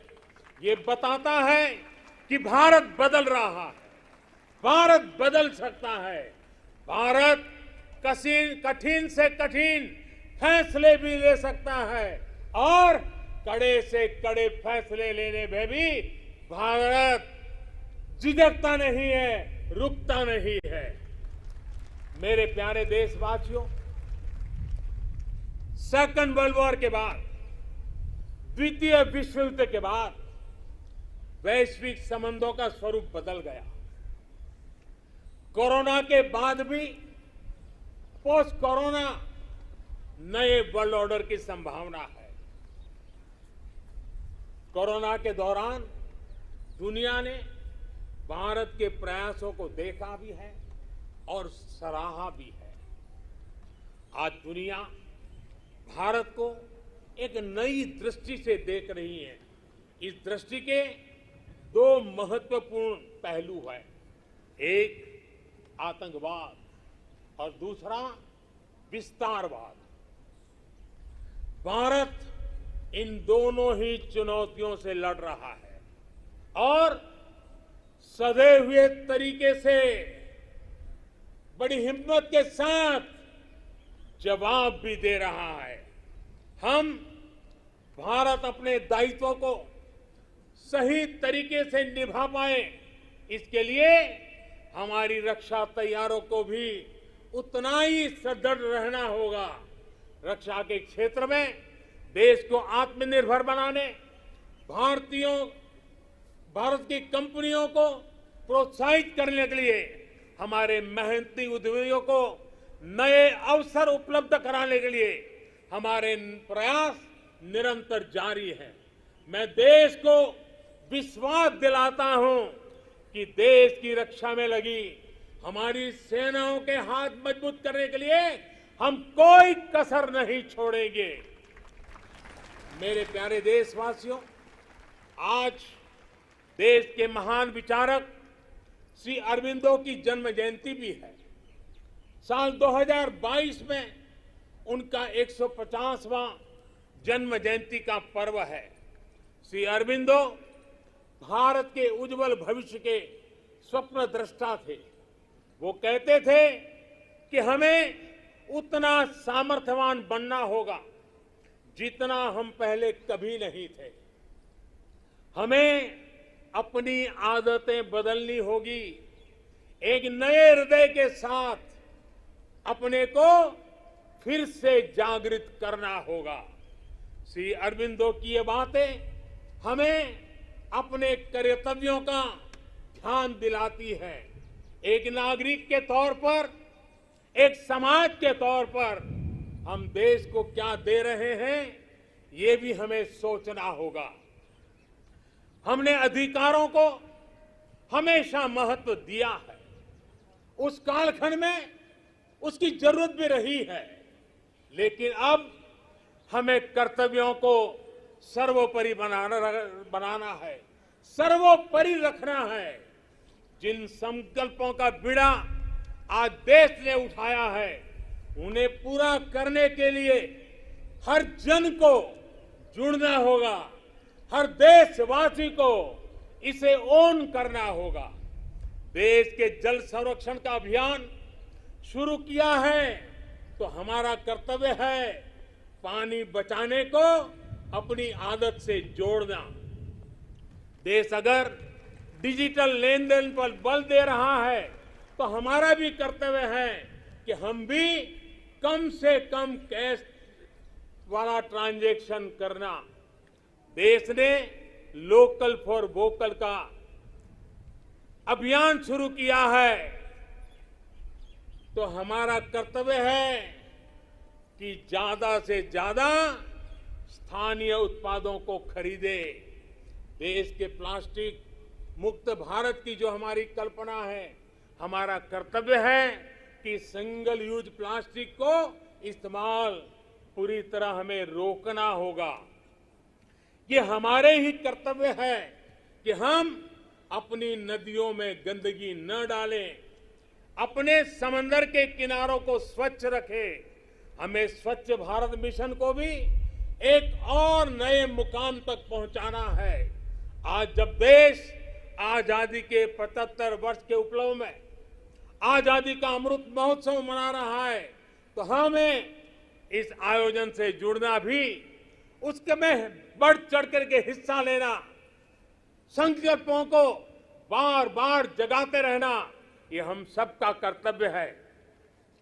अपने स्वाधीनता संग्राम को ध्यान में रखते हुए आप जो भी करेंगे, जो भी अमृत की बूंद की तरह अवश्य पवित्र होगा और कोटि कोटि भारतीयों के प्रयास से बना ये अमृत कुंभ आने वाले वर्षों के लिए प्रेरणा बनकर उत्साह जगाएगा।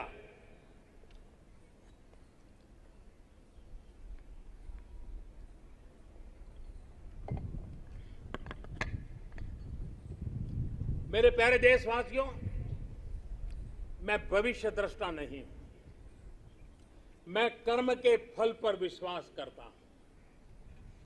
मेरा विश्वास है मेरे देश के युवाओं पर, मेरा विश्वास है देश की बहनों पर, देश की बेटियों पर, देश के किसानों पर, देश के प्रोफेशनल्स पर। ये कैन डू जनरेशन है, कैन डू जनरेशन है। ये हर लक्ष्य हासिल कर सकती है।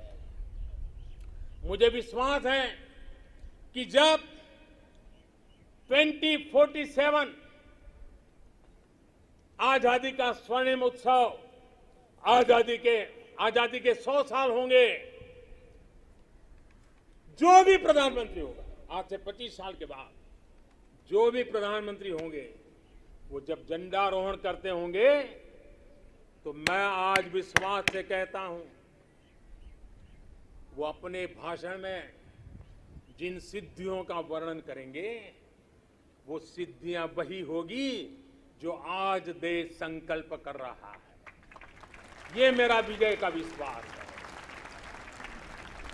आज मैं जो संकल्प रूप में बोल रहा हूं, वो 25 साल के बाद जो भी ध्वजारोहण करते होंगे वे सिद्धि के रूप में बोलेंगे, देश सिद्धि के रूप में उसका गौरव गान करता होगा। जो आज देश के युवा हैं वो उस समय भी देखेंगे कि देश ने कैसे ये कमाल करके दिखाया है। 21वीं सदी में भारत के सपनों और आकांक्षाओं को पूरा करने से कोई भी बाधा अब हमें रोक नहीं सकती। हमारी ताकत हमारी जीवटता है, हमारी ताकत हमारी एकजुटता है, हमारी प्राण शक्ति राष्ट्र प्रथम सदैव प्रथम की भावना है। ये समय है साझा स्वप्न देखने का, ये समय है साझा संकल्प करने का, ये समय है साझा प्रयत्न करने का और यही समय है हम विजय की ओर बढ़ चले। और इसलिए मैं फिर कहता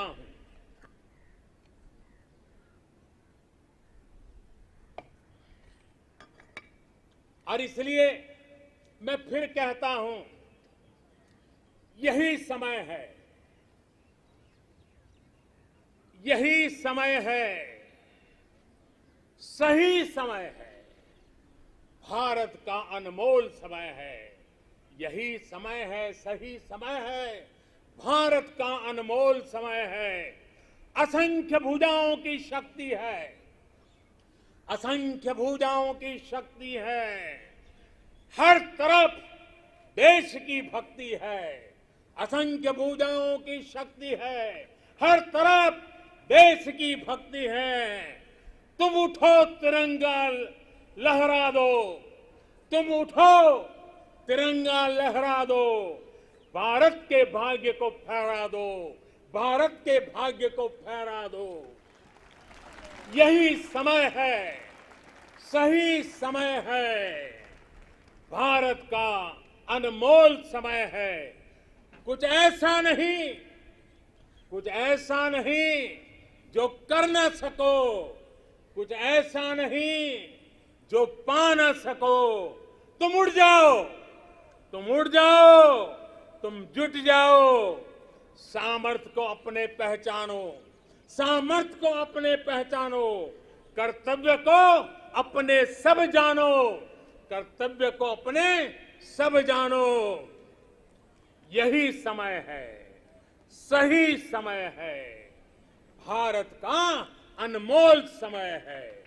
जब देश आजादी के 100 साल पूरा करेगा तो देशवासियों के लक्ष्य यथार्थ में बदले, मेरी यही कामना है।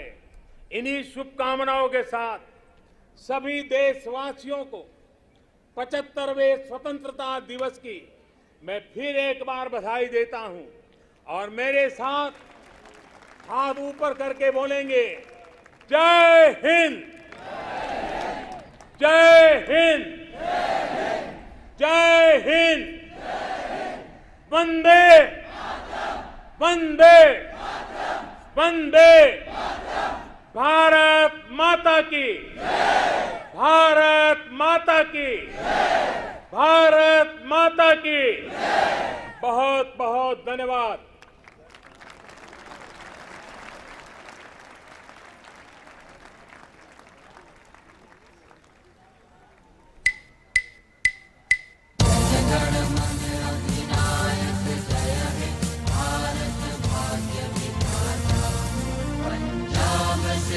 गुजरात मराठा द्राविड़ उत्कल बंग, Vindhya Himachal Yamuna Ganga,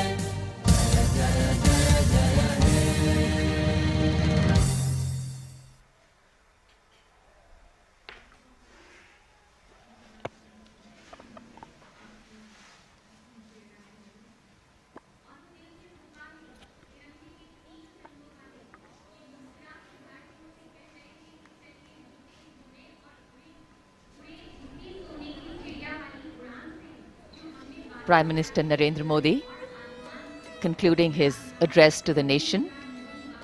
And there we see the release of hundreds of balloons in the colors of the national flag. And as the light blue of the sky welcomes the colors of our national flag, freedom and independence take symbolic forms, light, free from baggage, and moving up towards a higher, hopeful, and harmonious future.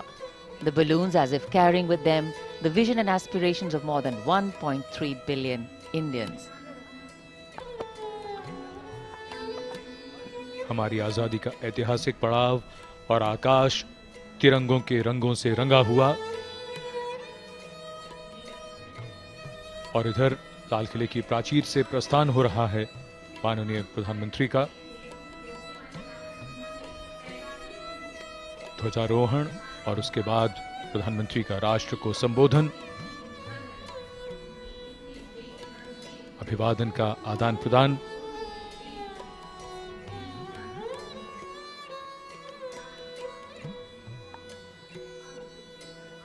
इस तरह के आयोजन और उनमें corona protocols का पूरी तरह के साथ पालन किया गया। आमंत्रित अतिथियों की संख्या, उनके बैठने की व्यवस्था, सब कुछ बड़ी बारीकी से ध्यान रखा जाता है। और अब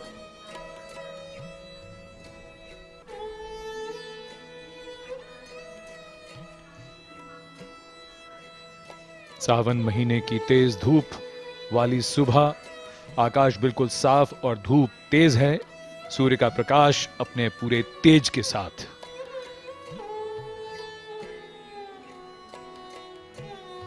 इस समारोह के आयोजन की जिम्मेदारी मुख्य रूप से रक्षा मंत्रालय की है। आज यहां ओलंपिक खिलाड़ियों के साथ साथ कोरोना वॉरियर्स भी मौजूद हैं। कोरोना वॉरियर्स जिन्होंने कोरोना के विरुद्ध युद्ध में अपनी बहुत बड़ी भूमिका अदा की है। No other land in the world harbors so many creeds since time immemorial. Today we have evolved into a multifaceted nation whose character has different tones, but the ultimate composition is forever one. Celebrations like today bring for us possibilities to step out of our humdrum routines and touch this wondrous fusion of the mind, heart and spirit that embodies each and every Indian. Prime Minister Narendra Modi, on his way out, after delivering the address to the nation. माननीय प्रधानमंत्री श्री नरेंद्र मोदी ने लाल किले की प्राचीर से अपने संबोधन में देश के समक्ष जो प्राथमिकताएं हैं उनका रेखांकन किया, जो चुनौतियां हैं उनसे भारत ने किस तरीके से पार पाया है और कैसे आगे आने वाले समय में हमें चुनौतियों का डटकर सामना करना है, इसका उल्लेख किया। साथ ही ओलंपिक खेलों में, अंतर्राष्ट्रीय प्रतियोगिताओं में जिन खिलाड़ियों ने भाग लिया, भारत का नाम रोशन किया, पदक जीता या नहीं जीता, लेकिन खेलों में भाग लिया, पूरे संकल्प के साथ प्रदर्शन किया, उनकी मुक्त कंठ से सराहना की है। और आज उन सभी खिलाड़ियों के लिए एक बहुत ही गौरव का अवसर है, अविस्मरणीय मौका है जब उन्हें आमंत्रित किया गया देश के इस राष्ट्रीय पर्व का साक्षी बनने के लिए। और माननीय प्रधानमंत्री महोदय सदैव से ही इस बात का ध्यान रखते रहे हैं कि चाहे कोरोना वॉरियर्स हों या जो भी आमंत्रित अतिथि हैं उनसे मुलाकात की जाए और उसी प्रक्रिया में वो अभिवादन स्वीकार करते हुए वाहन से उतरकर समीप जाते हुए आमंत्रित खिलाड़ियों और एनसीसी कैडेट्स के पास। Prime Minister Narendra Modi meeting the Olympians. In fact, India registered its best medal tally of 7 medals at the Olympics. And other than the medals, all our teams definitely performed to their best, performed well, and served today as a source of inspiration for these young people. These are 550 NCC cadets sitting with absolute discipline, maintaining corona discipline, smiles and happiness writ large on their faces. Prime Minister Narendra Modi walking in through the aisles. These are memorable moments which are going to be etched in the memory of these young people, right? बिल्कुल प्रधानमंत्री बिल्कुल नज़दीक जाते हुए उनके, लेकिन पूरी तरह से कोरोना प्रोटोकॉल्स का पालन, बहुत उत्साह यहाँ एनसीसी कैडेट्स में लाल किले की प्राचीर के सामने। और माननीय प्रधानमंत्री कोई वो अवसर नहीं गंवाते जब वो यहाँ इन सब के नज़दीक पहुँचते हैं, और यह ऐतिहासिक अवसर उस पर अपनी खुशियों को साझा करते हुए उनके नज़दीक जाकर उनकी खुशियों में और इजाफा करते हुए। And I think not missing an opportunity to connect with the youth is wonderful, because these are the engines of our democracy in their own way, in their special way. Some recognized, some not really recognized, but all powering India towards the future. They need to be nourished with hope, with opportunities, and with positivity. माननीय प्रधानमंत्री श्री नरेंद्र मोदी की एक झलक पाने के लिए, उनके करीब पहुंचने के लिए आम जनता में कितना उत्साह है, ये स्पष्ट तौर पर उनके चेहरों से पढ़ा जा सकता है। सब माननीय प्रधानमंत्री महोदय के करीब आना चाहते हैं और इस राष्ट्रीय पर्व के साक्षी बने हैं। ओलंपिक में जिन खिलाड़ियों ने शिरकत की, उनसे माननीय प्रधानमंत्री महोदय ने हाथ हिलाकर उनका अभिवादन किया, उनका उत्साहवर्धन किया, और अब प्रस्थान कर रहे हैं समारोह स्थल यानी लाल किले की प्राचीर के सामने से। The Prime Minister now departing the venue.